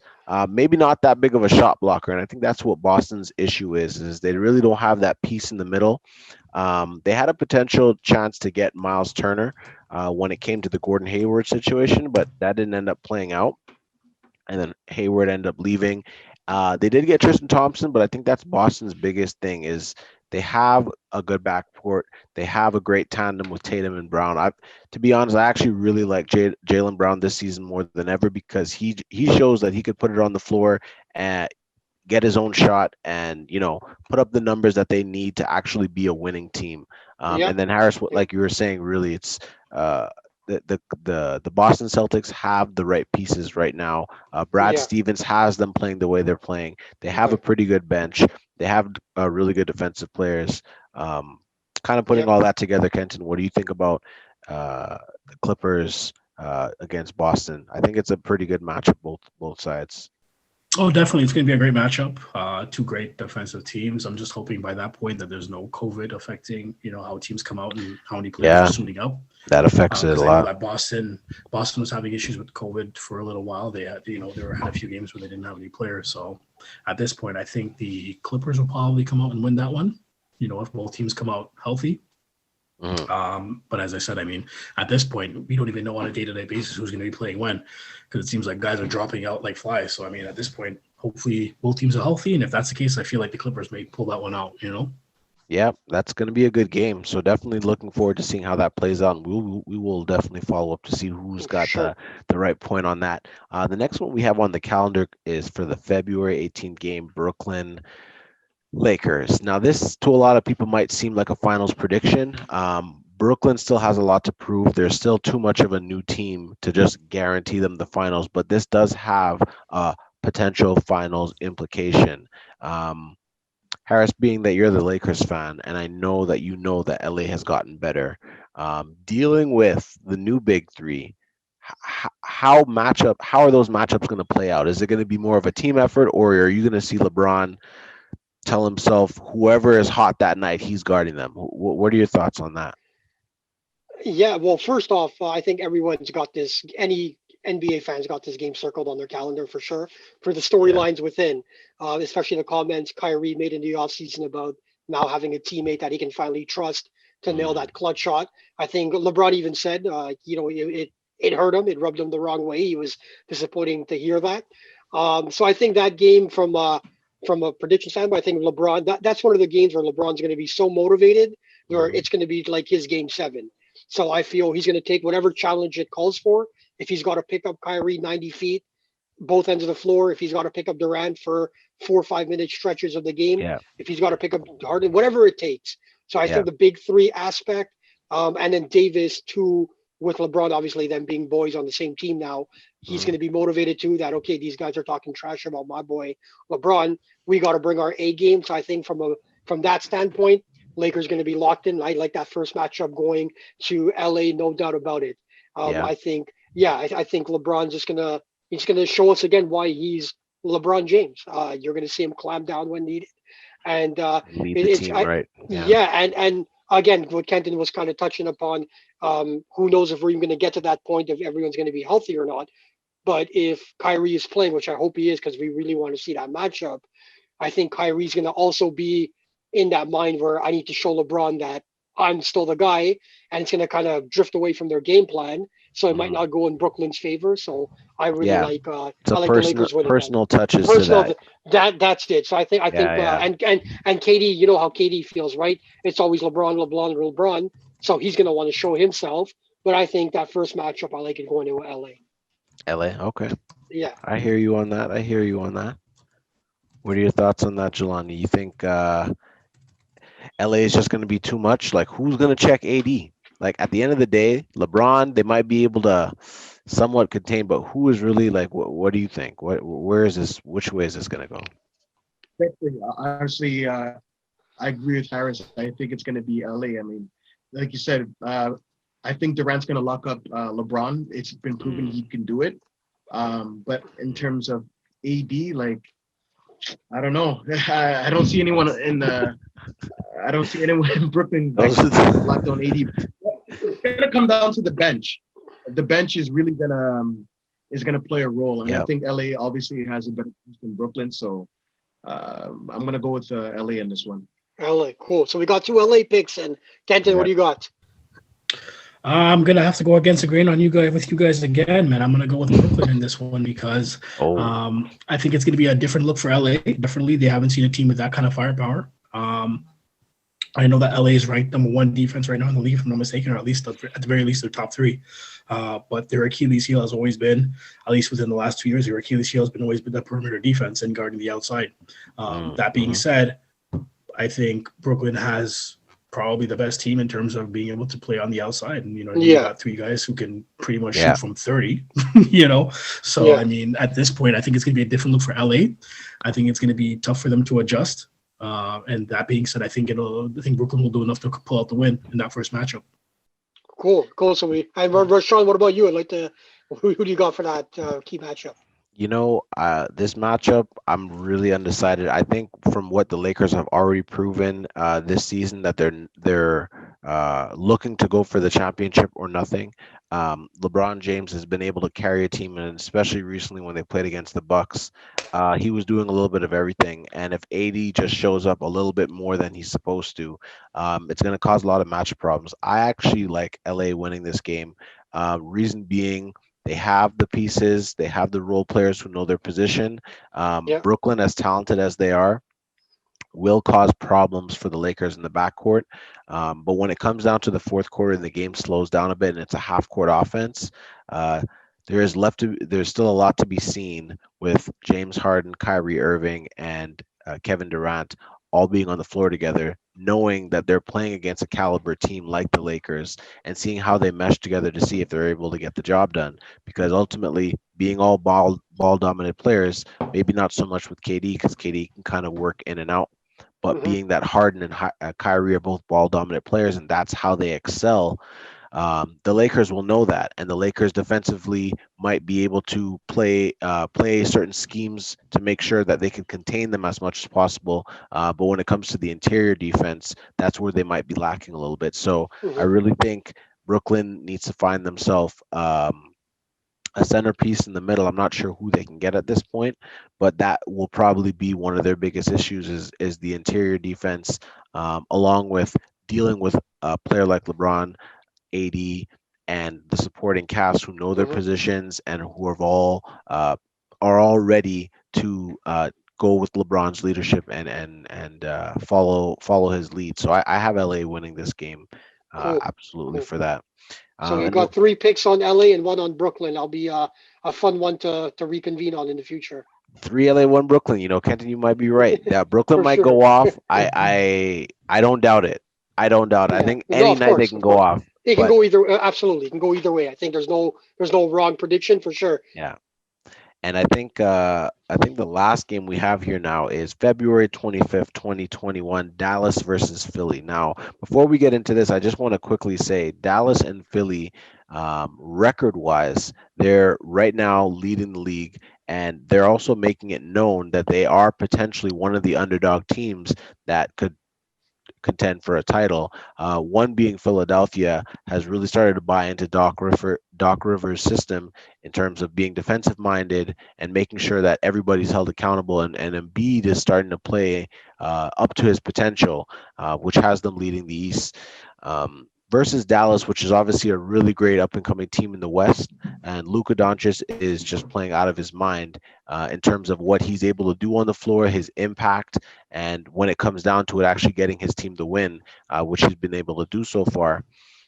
What do you guys think about this matchup coming down to these two underdog teams that potentially could end up in the finals if they play their cards right? Yeah, I'll go first with this one. I'll keep it short and simple too.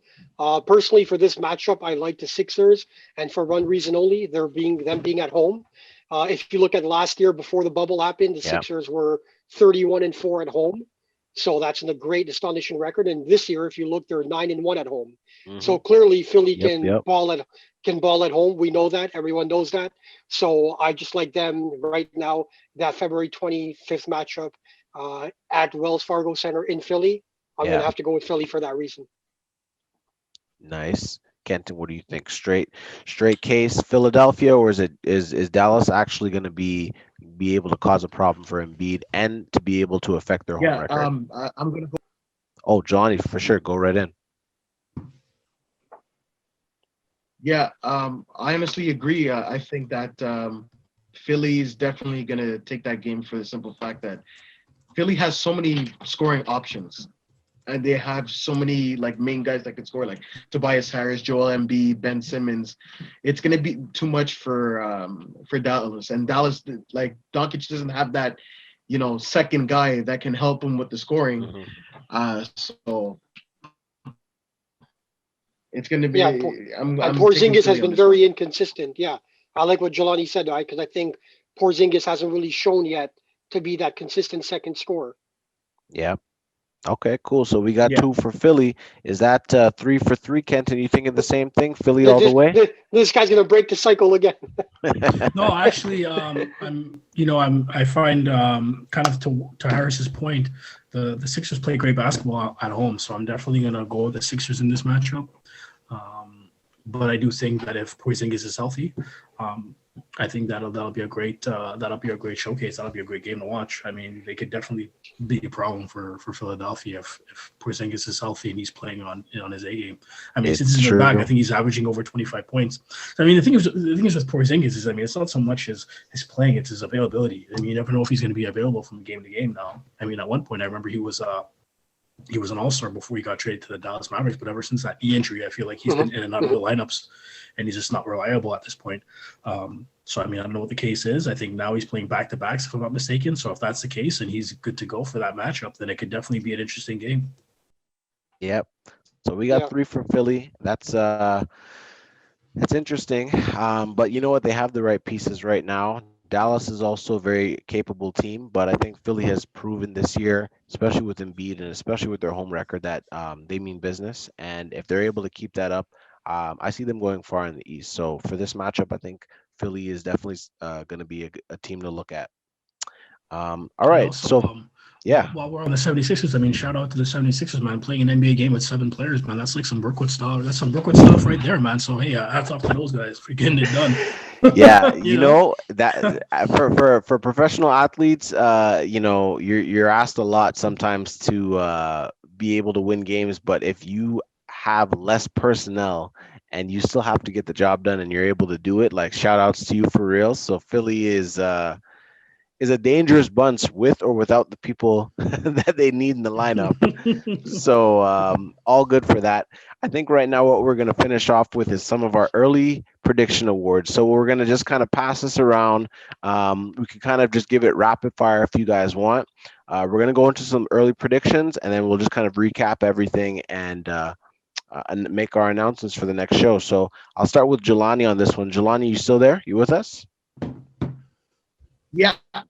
Yeah, so I'm going to go into some early season prediction. Now, I know we haven't seen that much basketball yet, but it's still enough to see where some players are leaning. So I'll throw some of the awards at you, and we'll kind of do it as a rapid fire thing. And you just tell me maybe 1 or 2 people that you see battling out for these for these awards, and we'll kind of go from there. If you have any information or thoughts on it, you could also add that in. All right. So I guess to start off with, as a rookie of the year, this rookie class has been, pretty good for the most part, but still a lot left to be seen. Is there any rookie that stands out to you right away? You there, Jelanie? LaMelo. LaMelo Ball. Okay, I got you. That's my man right now. I liked Anthony Edwards, but he just fell the wagon. Yeah. Okay, all right. I liked Anthony Edwards, but he fell off the ball. So yeah, you got LaMelo on this one. Okay. Right now, LaMelo. Yeah, no. I think what Jelanie was saying. Oh, I think we might have lost him for a second, but it's we'll get him back in. Yeah, Jelanie has a point. LaMelo Ball right now has been playing up to his potential, and he's getting not as many minutes as he should be. We'll wait for Jelanie, but I think we'll jump over quick to Kenton if you want to just kind of pick up at the Rookie of the Year question. What are your thoughts? Who's the biggest standout for you right now? Yeah. So like I was saying, I mean, LaMelo Ball, he's top 3 in pretty much point. Yeah, he is top 3 in points, rebounds, assists, and steals among all rookies. So he's definitely playing up to the hype. You know what I mean? He's not getting the minutes. I kind of like what they're doing in Charlotte, because I feel like they're easing him into the NBA life, or they're easing him into the NBA schedule. You know what I mean? They're not loading him up with like 30 plus minutes a game. They're kind of, they got their players, they got their the starters, and they kind of ease them into the game, to the floor of the game. And I think it's only a matter of time before he's up there averaging 30 plus minutes a game. And in a close second, I feel like Tyrese Halliburton for the Sacramento Kings. Yep. He's up there too. Kind of an under the radar rookie. It wasn't too much hype coming into or out of the draft with him, but he's been playing really well so far. So I mean, he's really surprised me as well. But right now, it's definitely LaMelo Ball for me. Kind of an under the radar rookie. It wasn't too much hype coming into or out of the draft with him, but he's been playing really well so far. So I mean, he's really surprised me as well. But right now, it's definitely LaMelo Ball for me. Got 2 LaMelo. Okay, so we got two for LaMelo. Harris, are you thinking is that a 3 for 3, or is there somebody really? Yeah, no, it's definitely 3 for 3. LaMelo, I think, has shown us a lot, especially that first matchup he had with his brother, the near triple double, and then the next day he actually got the triple double. And I think at his level, so young and the hype that's coming around him because of his dad, pretty much. He's playing well, and the Hornets aren't that it's still early in the season. Yes, they're 6-9. They're on a 4-game losing streak, but I mean, Mhm. 6-9 is not that bad. They're still, they're playing ball. They're They playing could decent they can get basketball. into a playing Yeah, tournament. exactly. They can hover around that 7 to 10 seed to get a chance to make the playoffs. So I think Lamelo Ball, without saying it, with everything he's been doing so far, and a close distance, because I have been watching the Warriors a lot this year. I like what I'm seeing out of Wiseman. Especially because he's so fortunate to have someone like Draymond in his Yeah, ear. Just everyone else, Draymond's IQ level is coaching. coach Yeah, and everything. Steve giving him Kerr all the stuff. giving the Yeah, pointers. That's right. I mean, Draymond, people think, okay, yeah, he doesn't score 4 points, but this guy does everything else. He plays defense. He can rebound the ball. So him giving that to Wiseman, I think over term, that's going to be beneficial for him. So those are my two takes. But if I had to give Rookie of the Year right now, for sure, whatever you want touched apart, Lamelo Ball for sure.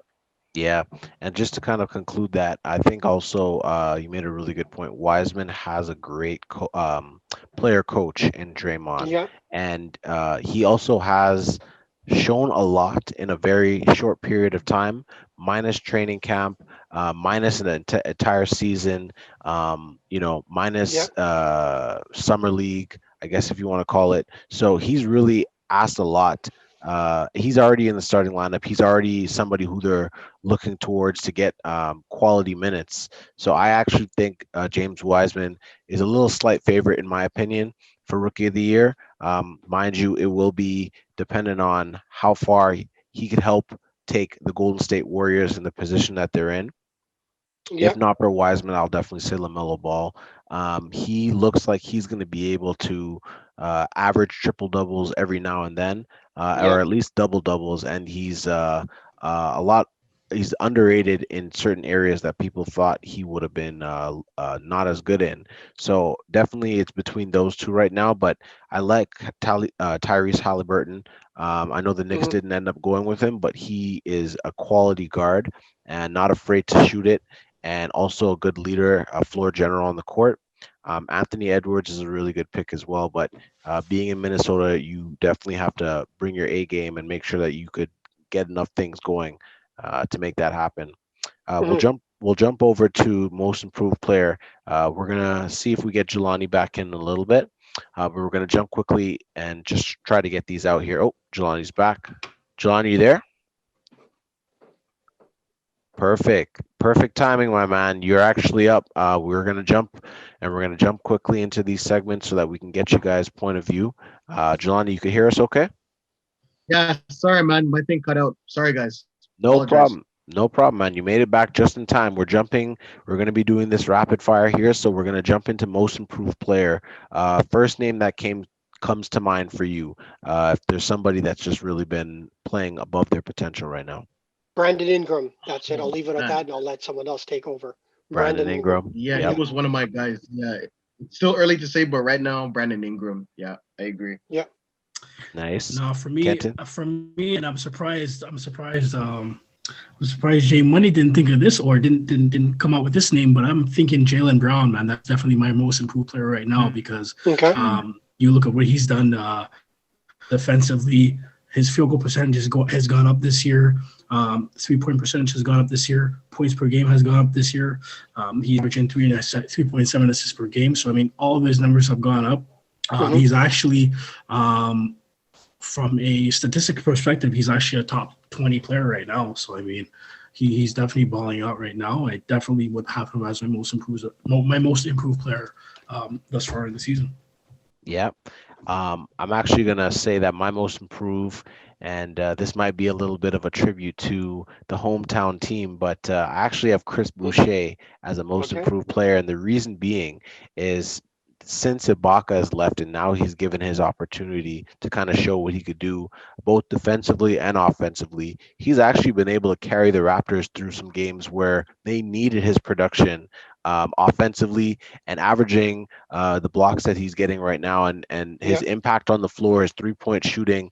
I wouldn't be surprised if he can keep that up And I wouldn't also be surprised if he ends up getting a most improved player, because he knows now that this is his time to either go out and get that big contract. He did re-sign his 2-year contract for 15 mil, but he could also go out and get a bigger contract, get a more long-term deal, and have the team bought into him so that he could feel comfortable and know that he just has to go out there and do what he's doing.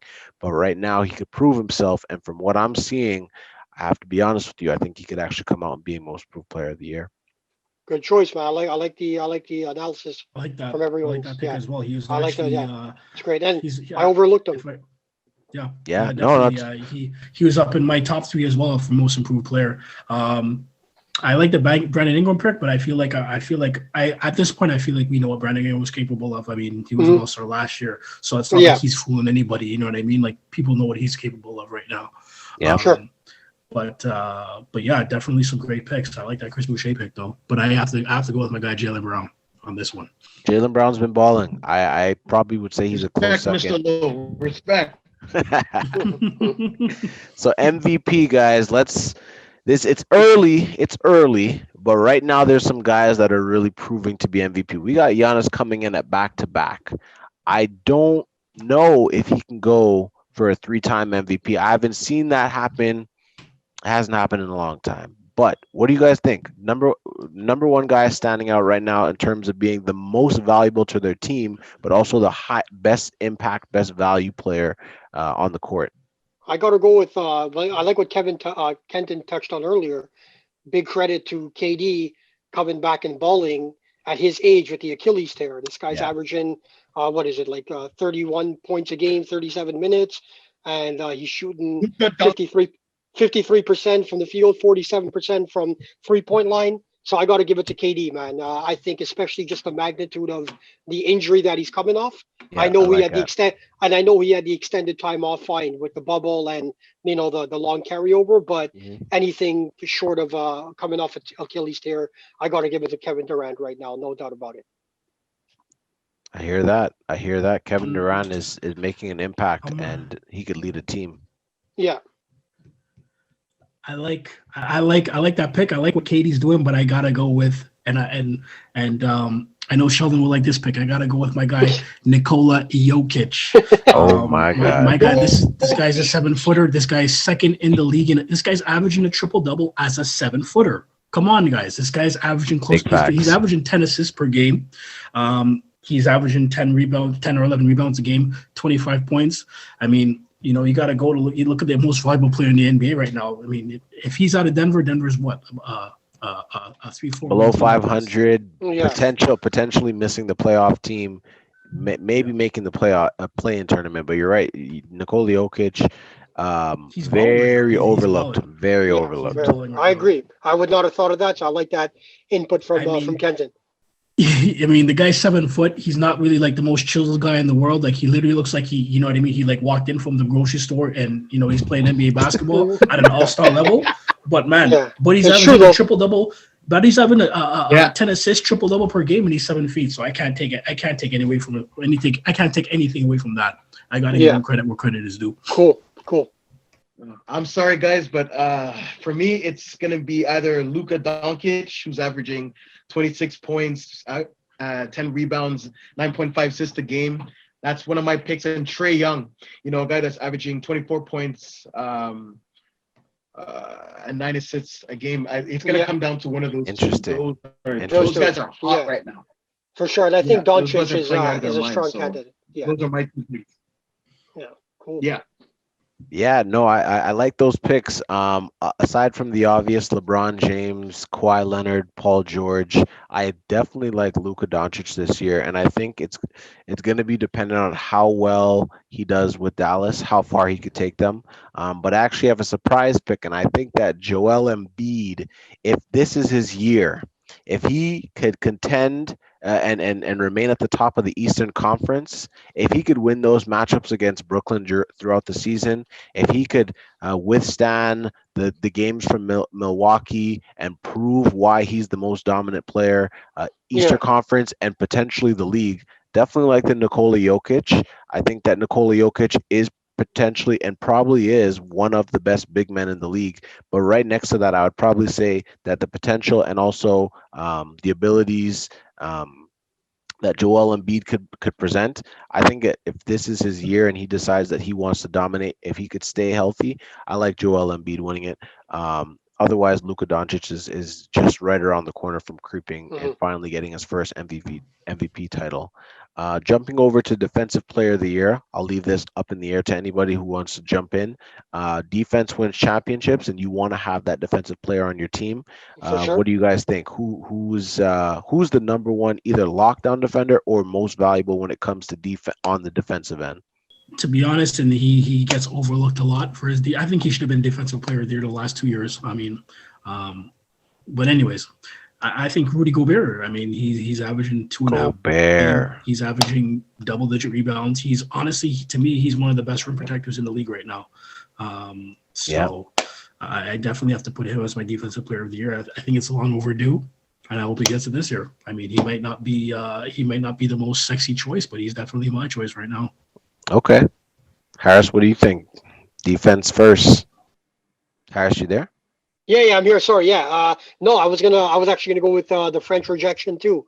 Rudy Gobert. Yeah, yeah. I thought he should have got it. Well, I'm not gonna say I thought he should have got it because last year, yeah, obviously Giannis played extremely well. But yeah, I think Rudy Gobert at his height and playing in Utah Dan Snyder's system, he's great. He's a great rim protector. You're not going to get anything greasy around him, and I think he's. I don't have the stats in front of me, but I think he's at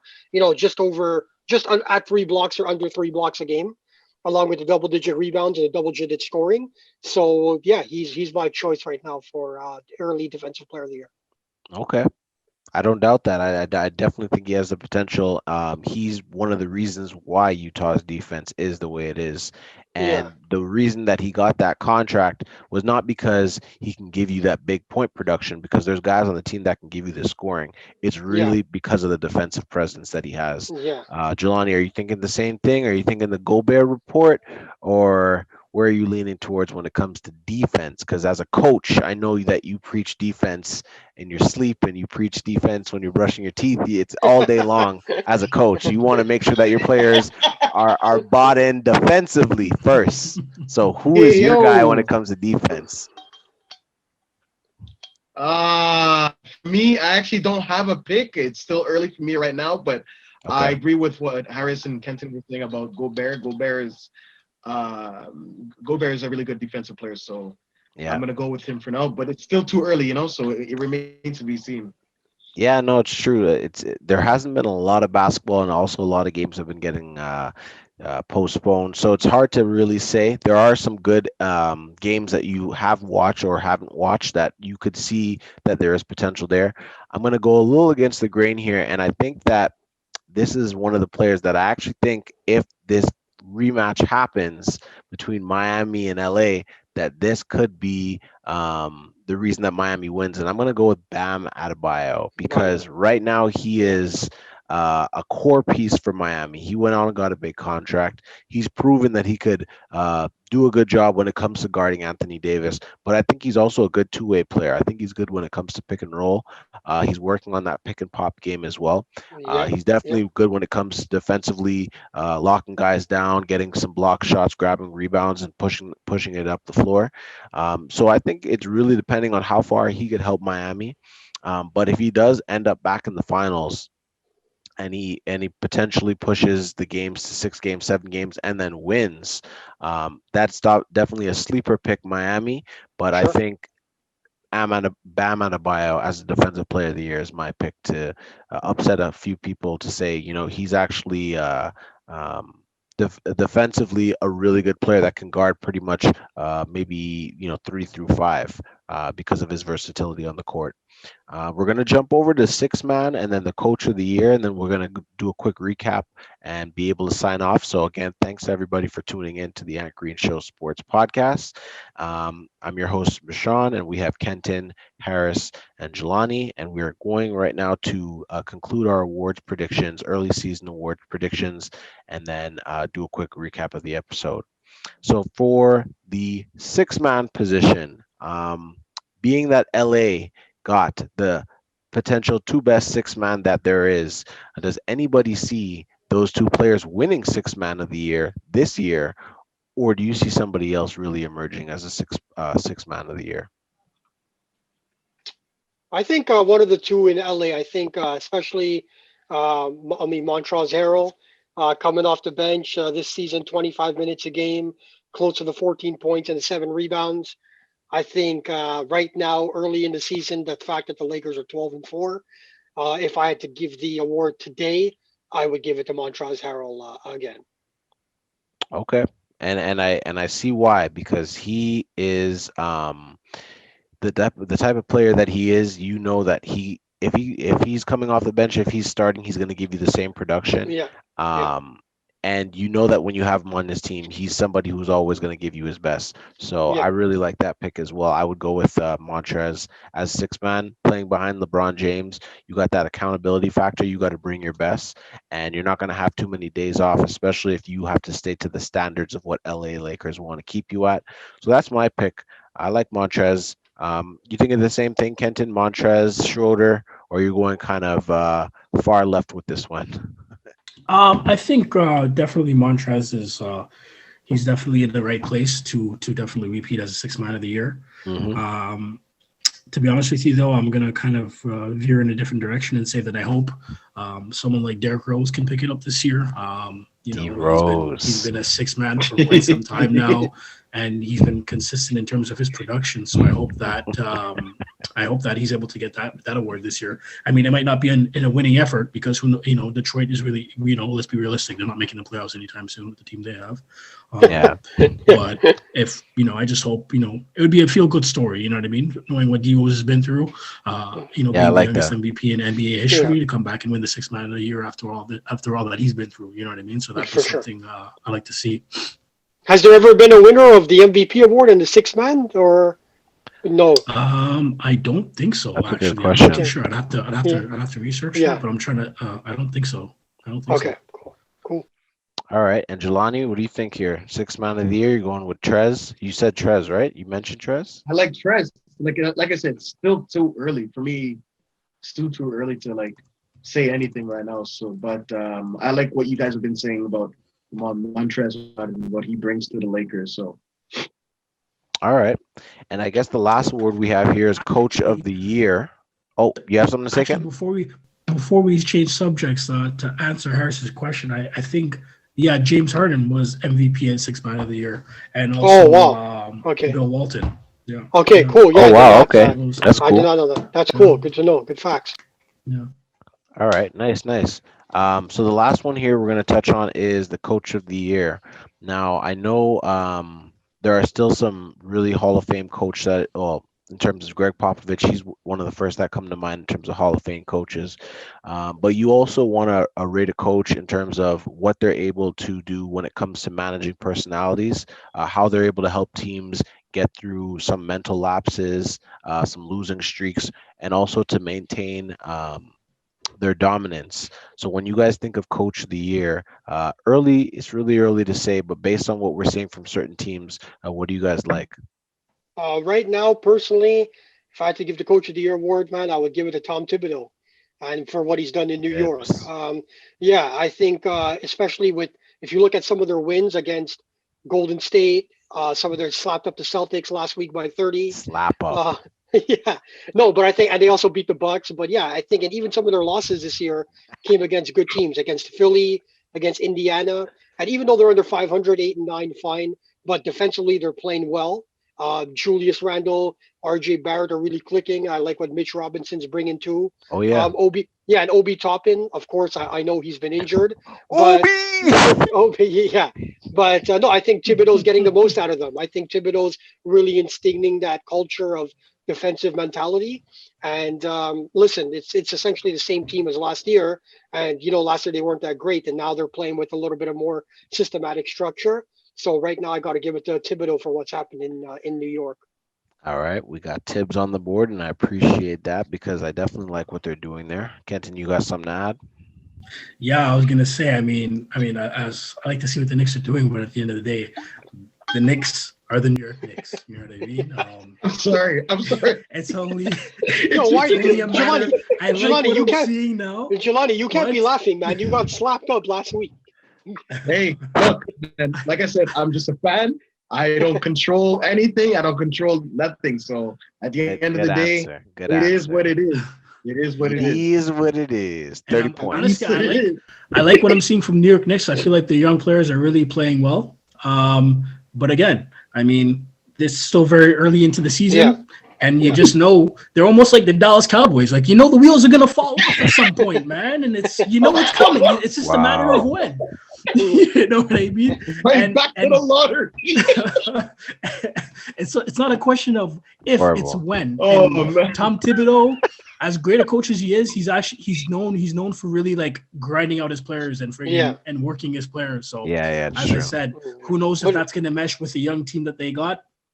But I think the new but but I think the new playoff format where all you need to just hover around the 10th seed and you get a chance for the play-in. So I think That's the it. Knicks can hover around the 10th seed, which I think Thibodeau can do, and then they got a shot to make the playoffs. So let's And see. that's progress. And that's progress right now That's because progress, yeah. there's no other way to go but up because that's up. they've seen the bottom for too long. Yeah, and it's But good for the NBA when the Knicks do well. they've been living at the bottom of the bottle for quite some time, man. It's Yeah. you know what I mean? So Yeah. as I said, I like to see it. I mean, I like to see it, but hey, the good thing about New York Knicks fans, especially the local New York fans, I mean, hey, you don't have a good product in New York at MSG, go across the bridge and you got Brooklyn there. You know what I mean? So, it ain't all that Yeah. bad for the New York Knicks fans. I mean, let me tell you, they got New some York options. New York basketball, yeah. New York is getting its entertainment right now, so they get to take their pick. But I don't think I got your pick, Kenton. And I know you're saying it's early, but the reason why I'm asking for these early predictions is so that when we could look back on this, whatever was going through your head at that time, you could say, "Oh, you know what? Yeah, that's kind of what I was leading towards," and which might actually make the point more valid. So I don't think I heard your pick, but what did you say, or who did you think? Yes. I don't have a single pick. I'm going to throw out three names, and these are the guys that I think who have a You pretty like good them? shot. You like seeing them? Okay. Exactly. Right now, I'm going to say Doc Rivers, Tyronn Lue, and Frank Vogel. All right, cool. Why Cool. Tyronn Lue? I believe, first year coach. I think he's doing a great job with the Clippers. I mean, that's an obvious choice. Same with Frank Vogel. I mean, he's got the number 2 team in the West. But I also like what Doc Still Rivers is good doing in coaches, though. Philadelphia. Yeah, I honestly like what Doc Rivers is doing in Philadelphia. I feel like that team has kind of turned it around. You're looking at guys like Tobias Harris, who are actually playing a lot better since Doc Rivers arrived. Funny enough, Tobias Harris had his career year when he played under Doc Rivers in LA. So I think there's definitely a correlation there. Yeah. Yeah, I like that. I like that too. Those are good. Those are good coaches. Those are good teams, and as long as they keep winning, there's no reason why that you wouldn't give them Coach of the Year. Adam, Jelanie, to finish off with you, I think my pick really is kind of against the grain. But before I let you finish, go over to you, Jelanie. I think my pick is actually going to come from Utah, which is Quinn Snyder, Yeah. and the reason why is because I know every year Utah struggles to get over the hump. But he's been a quality coach, and that system that they're running is really, you just keep adding a few more pieces and they just keep getting better and better. They're consistent. You know what you're getting from them. Exactly. They're consistent. That system is there, and he's going to be there for a long time because they've bought into that. And his coaching style is very straightforward, but he does use a lot of strategy. He does have a lot of good movement, and he has players now that can kind of get the job done. He has defensive players, he has offensive players, and he has good role players and a few shooters as well. So I have Quinn Snyder, but Jelanie, what do you think? I know it's early, but do you see any coach right now, just with the way that they're leading their teams, who's standing out to you? Well, you guys are going to be shocked with this one, but I'm going to have to go with Lloyd Pierce of the Atlanta Hawks. The Hawks Wow. Yeah. That's a good pick. Yeah. I was watching a game when they were playing Brooklyn, and they just slapped them up by like 20 points. And I don't know, like Atlanta is just, they're crazy right now. Cam Reddish, Clint Capella, Bogdanovich, John Collins, DeAndre Hunter, like they got a good core. And they're kind of like they kind of remind me of like the Miami Heat last year. It's like they're dogs. Like these guys are like they got some guys that can ball out. So I like that pick. I'm gonna have to go with Lloyd Pierce. Cool. Cool. Lloyd Pierce is a great coach. So, ladies and gentlemen, that basically concludes the topics, matchups, and awards that what we wanted to discuss today. Just as a quick recap, we touched on a few things. The NBA bubble is obviously a possibility, but we'll wait to see how that plays out. We also touched on the Lakers, some of the Clippers, some of those key matchups coming up, especially with teams like Dallas and Philadelphia, and then some kind of a grain against the grain awards when it came to early predictions. LaMelo Ball being one of the obvious ones, Gobert being a Defensive Player of the Year, and Lloyd Pierce from J Money, which was completely left field. But you know what? Who knows what could happen with Atlanta? I guess we'll all wait to see, because that's why this is called early season prediction. For sure. So on the next episode, everyone, we will definitely go into these matchups and give you some more analysis, see how these teams played out, what impact these players are having, and also if some people are interested in some fantasy numbers, we'll also have a bit of fantasy analysis to see how that's affecting your fantasy rosters, so that you could better prepare and know kind of a bit more insight, and get information that you may not be getting from mainstream media. Um, I'll leave the floor to everybody here. So, of course, for myself, this is the Ant Green Show, and I'm here to bring you the best when it comes to sports podcasting. But definitely, there will be a lot more coming down the pipeline. If anybody, I'll leave the floor open.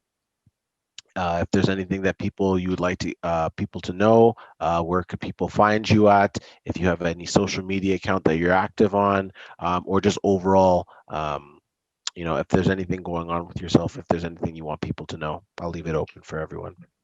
As for who I am, I'm Harris Qureshy, living in the West Island. You can check me out. I started a business adventure recently. I'm doing homemade samosas. From being of Pakistani Indian descent, samosa is a staple food. So check me out on Instagram. It's HQ_meals. And, hit me up if you need an order, if you want to Yes, try it out, sir. and we can get that. So that's what I'm working on right now. So I'm looking for some promotion on that. So, yeah, thanks again from my end, Rahshawn. Awesome. And a pleasure to speak with Jelanie and Kenton and get along and just get our points across. Like I said earlier, my name is Kenton Lowe. I live as well. I live in Montreal as well. You can find me on Facebook at Kenton Lowe. I got a Twitter page, but it's not really my go-to for social media. I really use it. It's kind of use it to follow certain athletes and PlayStation 5 drops if I'm going to be 100% with y'all. So, I mean, at this point, That's all good. We'll catch you here, man. We'll catch you on the sports podcast when you're here. Yeah. But definitely for the next podcast, I'll have something, get something going. So, if anyone wants to, hit me up on the side, discuss some sports, you want to come at me with your take, or you want to discuss or even debate, I'm open for that as well. Yeah, but yeah, sure. So, that'll be lined up for the next podcast, 100%. Definitely Cool. Looking forward to seeing that, and appreciate you sharing that, and appreciate, especially from you and Harris, for having you guys on board. And last but not least, Mr. Money, J Money, please leave us with some parting words and some last thoughts on everything. My name is Jelanie Duhaney. You can find me on Facebook at Rahshawn Thomas.